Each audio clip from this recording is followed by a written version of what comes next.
Hello and welcome back to the Land Rover show. Okay, so I was going to start sanding it and priming it and painting it, but I got one more piece left I have to put on, and it is this piece here. This is the piece that holds on the windshield. It lets it pivot down. There's also one on the other side. So I'm going to get the family out here and help me install the windshield back in, and I'm going to hang this off to the side of the windshield and weld it on. So then this will be the last piece. So actually put the windshield on, bolt it up to this, weld the bracket on. I'll probably tack weld it all around to get that in place, take the windshield back off, and then I'll fully weld this on, and then I'll prime and paint everything. Alrighty, I'll be back.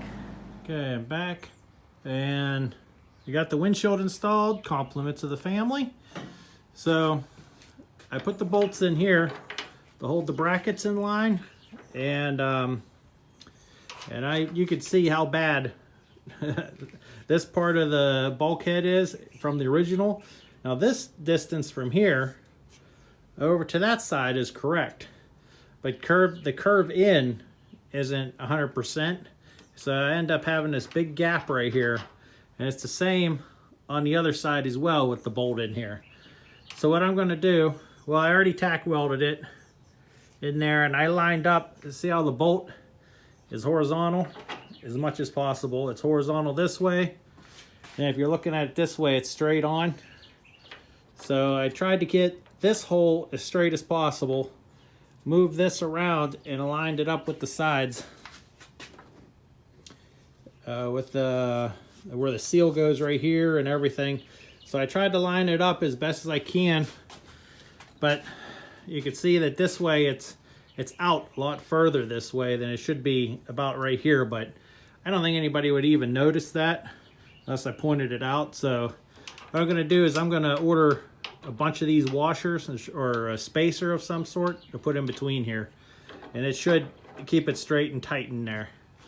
Also, I installed these brackets that hold on to this part, put that on both sides, that holds the back to keep it from tilting forward. So I installed that, so these all line up pretty good, perfect.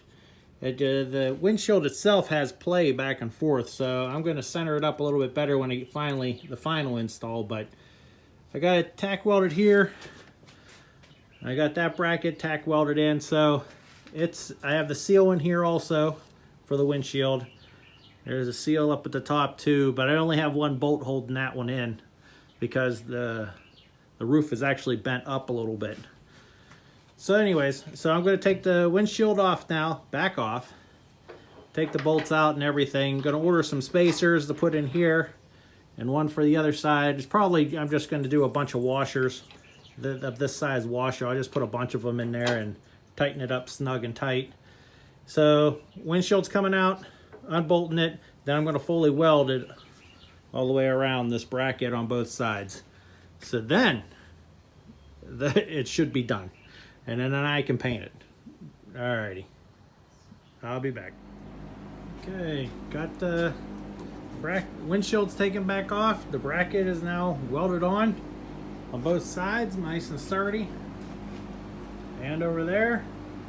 So now finally I could start scraping out all the old gasket. This is actually the gasket's all shriveled up and gone. Down here for the vents. Door hinge ones are all gone anyways. But I'm gonna scrape all this stuff out and finally be able to start cleaning it up and priming and painting. Alrighty, bye-bye. Alright, so here's the color that I picked. I picked gloss almond Rustoleum color to be the bulkhead. So here we go. Pa-boom! And there it is. What I did is I used the Seal Rustoleum on everything and cleaned up all the gasket around all the pieces. I scraped all that off, and then went around, cleaned up the bulkhead area here. Had a bunch of tar from the installation and everything. So I primed the whole thing with core seal, so it stops the rust. And then this is my first coat of Rustoleum on there. So you can kind of see some of the black primers coming through. So with my second coat, I think it's going to cover everything else up. And I cleaned up, painted it all, and I cleaned up, and I look, and I missed a spot right there. So I got to put 2 coats on there. And another thing is the bulkhead, when I primed it, was still attached to the supports right here. So what I did is I took the bolts out, I loosened these bolts up. Now I have a bungee cord kind of pulling it tight, so it's not touching the, you can see it there. So it's not touching there, so I had the prime right here, and I didn't wait for that to dry. I just started painting the rest of it. And now this is dry since the first coat's done. This is dry. This is all dry too. I core sealed that. Then go to the other side here. And there's this side up. You can see the black coming through. So the second coat, I think, is going to cover all that. So it covers all this. I did the same thing here. You can kind of see in between there. You can get in between there. So I'll put 2 coats on there. But I'm very happy with the way it turned out. That color is just, I didn't want white, but I didn't want to have a dark color, so I figure Almond is a nice khaki color. So it's kind of like you put your old pair of khakis on and go out there into the forest. So anyways, sorry. I didn't paint the middle section of the bulkhead because at first I can't reach it and I'm not pulling everything out, but I have a feeling someday I'm going to have to pull this engine. So once I pull the engine, then I'll finish painting the whole inside of the bulkhead. But I'm pretty happy with it so far. I'm going to put on my second coat and come back. Okay, I'm back, and the second coat is on, and all the black is now gone. The Rustoleum or core seal that was underneath, all the black is gone now. So very happy with that. So put 2 coats here, and I put the black the same as the black on the chassis, the Rustoleum flat black. I did this, the bracket, and I did the other bracket as well. So it's all painted and all done and complete. So now the bulkhead is done. So it's amazing, and it feels like a miracle. But all right, take another look at it. You can see how it's good all around. Get some more light in there. It looks great. I'm just very happy with it and the way it turned out. And even with all my patches I did up here, it kind of blends pretty good with all the paint. Everything, now you can see it pretty good in the light, but if you don't have the light there, you still can see it anyways. But anyways, it seems to blend all in pretty good, all of it. You can see I got that spot over there, put 2 coats there. Let's buzz over to the other side.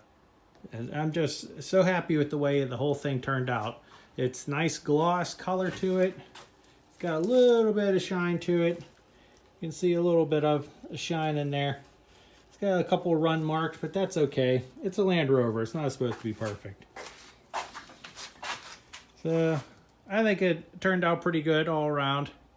I'm letting it dry for a few days. Give it a good, because Rustoleum likes to take a long time to dry that enamel paint. So I'm pretty happy. So while this is drying, I'm going to start getting all the pieces and parts ready to go back onto the bulkhead, which started working on the pedals, started taking those apart. I'm going to take and clean these up. It's the clutch pedal assembly, brake pedal assembly, which they're actually the exact same box, but just the different wheel stillest, different master cylinders on there. Then a bracket for the brake reservoir. This is the brake and clutch reservoir. So I'm going to be cleaning that up. And I got new copper lines I'm going to be putting on that as well. And there's the bracket for that. So everything I'm going to plan on cleaning all this up and painting it, just painting it black, just all these. Then I have the steering box and other pieces and parts soaking too. So, all right, so that's the end of the video so far. Pretty happy with it. And the next one will be now getting all the pieces and parts back onto the bulkhead.